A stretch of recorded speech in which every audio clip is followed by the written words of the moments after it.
So I got this set because I actually wanted two desk fans, one for work in the office and one for my home office, since I'm hybrid. So these are perfect. They're, as you can see, they're smaller. They're not large.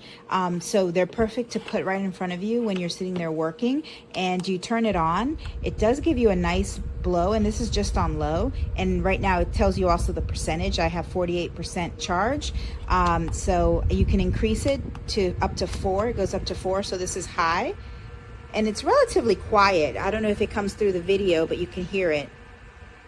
It's relatively quiet, so I like that. And it always will tell you what percentage is so that you don't have to worry about, running out of juice. It does come with the two different chargers. They're your standard C chargers, so that you have it. You can recharge it when needed.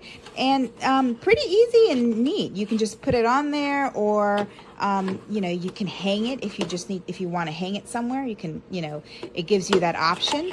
I am simply going to put it on my desk like so that it blows on me, and have one for the home office and one for work.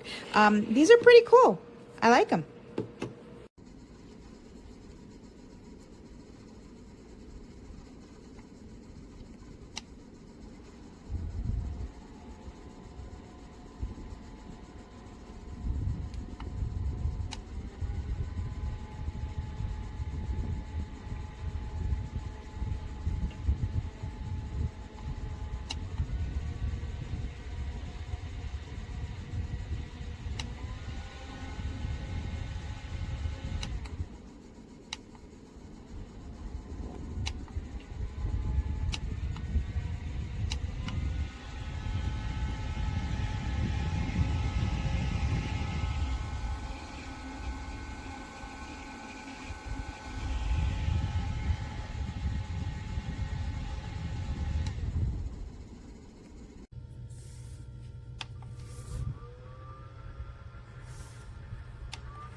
This fan here has been on the charger for about 2 hours, and it's only at 51%, and it's not even running.